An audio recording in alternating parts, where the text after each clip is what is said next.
Hi guys, welcome back to my channel. বাইরের ওয়েদারটা দেখেছেন একবার? Just wow! সকাল থেকে একদম মেঘলা আকাশ আর এখন শুরু হয়েছে প্রচণ্ড বৃষ্টি। আর বন্ধুরা, সকাল থেকেই কিছু মিষ্টি খেতে ইচ্ছে করছে। তো কি বানাবো? হঠাৎ দেখি ঘরে কলার এই অবস্থা। তো এটা দিয়ে বানাচ্ছি আজকে কলার বড়া। তো পাকা কলা নিলে বড়াটা বেশি খেতে ভালো হয়। যেই কলাগুলো একদম ঘরের কেউ খেতে পারবে না সেরকম কলাই নেওয়ার চেষ্টা করবে। এই কলাগুলো এবার ভালো করে আমি চটকে মাখিয়ে নেব।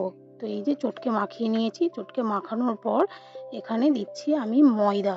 তো আমি ময়দা 3 চামচ দিয়েছি এই চামচটা। আর এরপরে আমি দিচ্ছি 2 চামচ সুজি। তো সুজিটা দেওয়ার পর এখানে আমি দিচ্ছি চিনি 1 চামচ। চিনিটা দেওয়ার পর অল্প নুন।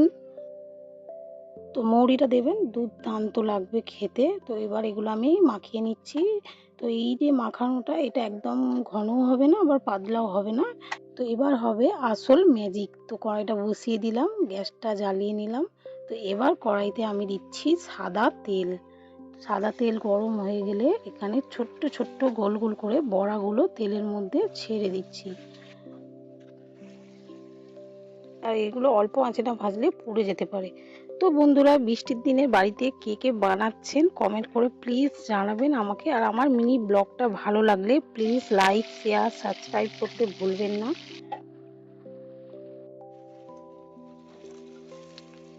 হ্যাঁ, যখন হালকা বাদামি বাদামি হয়ে আসবে তখন আমরা উল্টে দেবো। তো উল্টে দেওয়ার পর এটা আরেকটু ভালো করে ভেজে নেবো।